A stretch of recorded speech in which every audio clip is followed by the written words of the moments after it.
Welcome to episode 60 of the Sourcing Challenge Show. I'm your host, Mark Lundgren. In this episode, I sat down with Emil Rozenbladt from Israel and asked him how he got into sourcing. So it started 11 years ago. I finished a degree in the university. I was studying philosophy. And after 4 months of studying and understood that I'm not going to do with it nothing, so I joined to the student union. And in the student union, I progressed to the most high level in the business. I became the CEO of the student.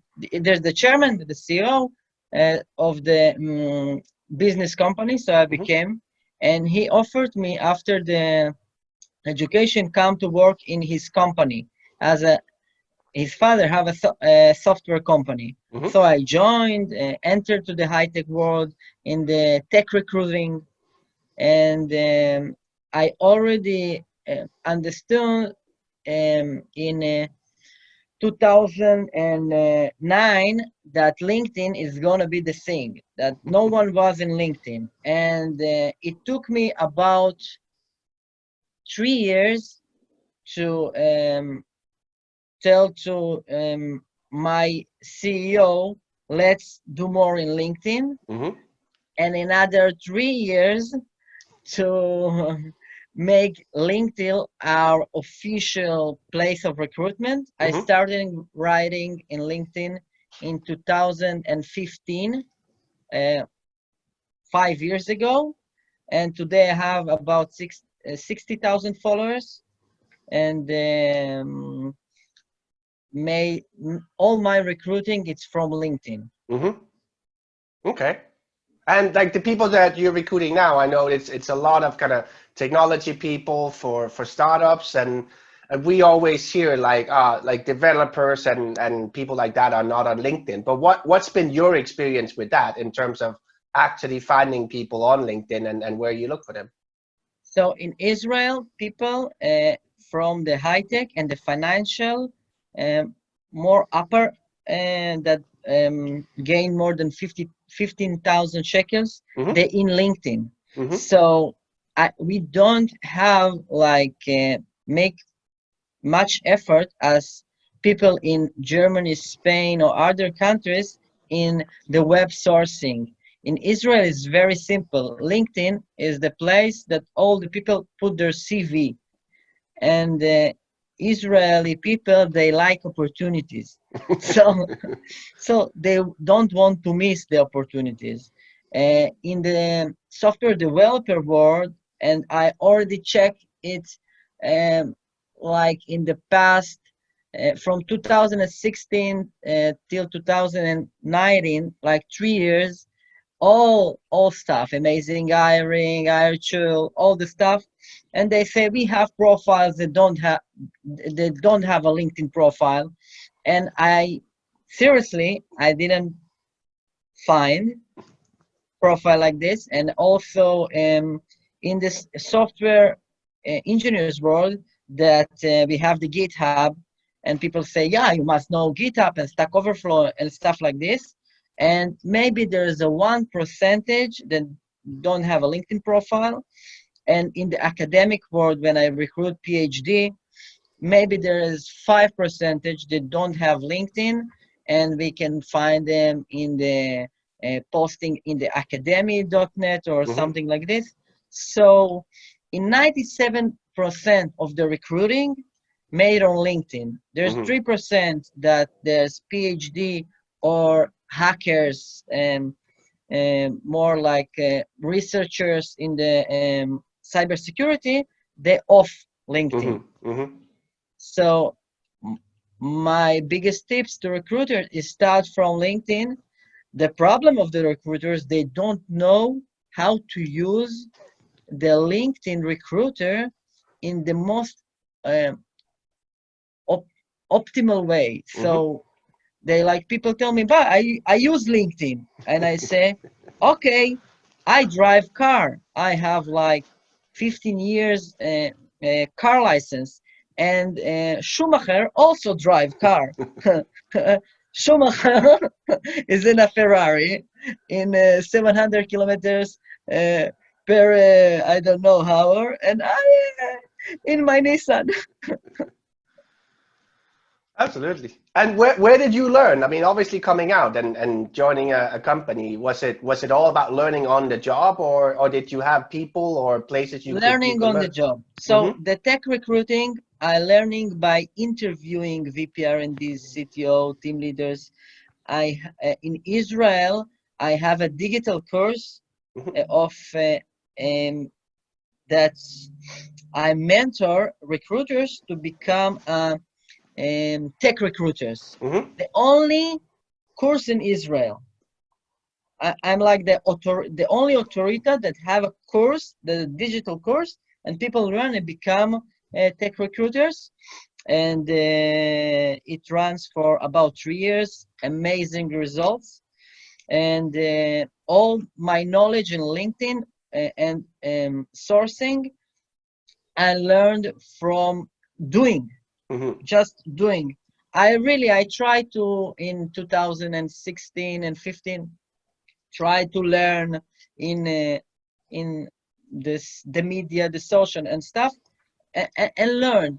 But in the end of the day, the headhunter that has a position, he have time that he need to recruit. Mm-hmm. And if I don't use the most effective methods, I really don't need so much deep sourcing. In Israel, my line or my opinion is I am against sourcing. I am against deep sourcing. I first start in the LinkedIn. Only if I stuck, I go out. Mm-hmm. Uh, I use connection, friends in WhatsApp and closed groups, something like this. But in the end, people that don't look for a job, and this is my job to find people that don't look for a job, uh, I need to find them. The fastest way is LinkedIn. So why not? Mm-hmm. Absolutely. And what does the recruitment community look like in Israel? Like I know you had a lot of growth in terms of tech companies, both homegrown and some of the big multinational buying Israeli startups and kind of integrating them, but keeping their offices in Tel Aviv or outside of that. So what does the community look like today? So Israel in the high-tech community, I think, is the second largest in the world after the Silicon Valley. And if you will say per capita, per people, we are the largest. Mm-hmm. So we have a lot of recruiters, HR people in Israel. If you will search on LinkedIn, you will find 30,000 people in the HR world. In the recruiting world, you will find less, like 8,000. In the headhunting, it's like more self-employed freelancers. You will find between 200, 300. We have a lot of recruiting companies, Mm-hmm. and you will find about 2,000 or 3,000 employees there. And most of them wish to leave these companies to be HR in a high-tech company. Mm-hmm. So a lot of HR or talent acquisition managers, new title of a recruiter, uh, image title. So they work in startups and high-tech companies. I guess the data of the capita is if a company have between 20 to 50 people, they will have a one HR talent acquisition manager, maybe two. From 50 to 100, it can be two to three, and Mm-hmm. So like on, yeah. this. And what I also see is more and more of these kind of multinationals that either have an office in Tel Aviv or Haifa, or they bought an Israeli company. They will get their Irish or American recruiters to have to recruit in Israel. What do these recruiters and sourcers, what do they have to think about when they start working with the Israeli market? So the Israeli market and the people in Israel, they you need to know the market. It's very different. You cannot be like official. It's not official. Why I succeed? Why I'm succeeding in LinkedIn and nobody else? Because I wasn't official. I talk about my life and I did funny stuff. And I can tell you a story how I recruited a GM Hmm. for a company, for Israeli multinational company, that he need to be in France. He need to have a French mother tongue. So in Israel, if you will check, you have 20 people like this. Okay, you have 20 people, and they must French. Okay, so what I did, I asked my mother-in-law. She's about 80 years old. She speaks French. Ask her how I say um, I'm looking for a GM for this area. And then I thought, okay, let me picture her in a short video. And she said that she is looking, that how she Son said, son-in-law. yeah, my son-in-law is looking, but in French, for a GM. eh, 11 seconds. I get about 5 relevant CV. One of them, we closed the deal, we closed the contract. And what is amazing, he told me that the reason he give me his CV is because of my mother-in-law. So I need to give her percentage after the corona. No, but it's something else. It's something different. It's not just, random link with, like, even if you Google Translate the what the requirements are, you're making No, it no, different. you need a person inside. It's Yeah. when if I need to recruit in Spain, I don't work for international companies. I don't work in Spain, Italy, United States. I don't want, because there's a difference in time and I don't understand the culture. And I have good friends that they have a multinational companies, and they don't recruit by themselves. They have in Spain a Spain person, in Hmm. Italy person. You need the person inside that knows, that understands the terminology, the slang, the how people talk, how people think, what will influence them. And I think the best for company when they want to recruit to Israel is to address to person like me. And I've been addressed by companies from the Silicon Valley. They tell me, we need to open in Tel Aviv a site. Can you recruit for us? Just 5, 10 people. Yeah, Yeah. and that's what it will be best for them, Hmm. because when Israeli people see the approach from out borders, then laugh on it. We can see posts in Israeli Facebook. They have about 100,000 people there. There's a trouble in high tech. So you see posts from the Israel recruiters, how they approach, they laugh on them. So what will do? What happened when people from other countries approach, also laugh on them. So you would be get the response you want. So you need a person inside. And what's your approach in generally, mean? Like, what's your process when you get a new role? Like, where do you start and where do you look? So when I get a new role, first of all, I do very intensive research of the company, of the product, of the DNA of the employees. I can give you an example from today. I was approached by an HR director from a startup that recruit in this time um, in the problems of the corona. Hmm. And after the conversation, and sent her an email with my contract and the analyze of the employers in her company.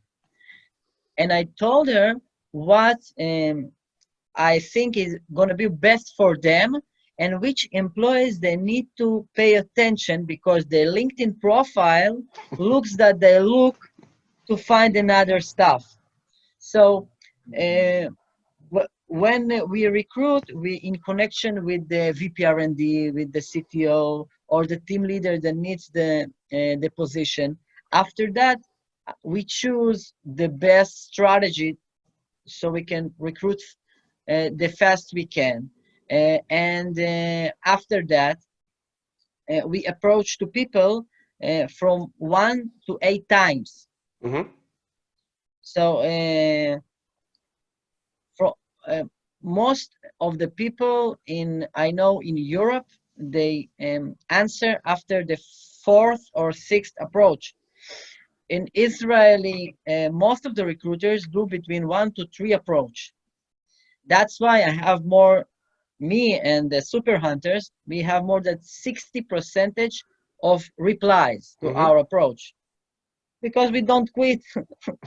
It's not emails or messages. It's different. Is it different channels or is it different messages? Different channel, different messages.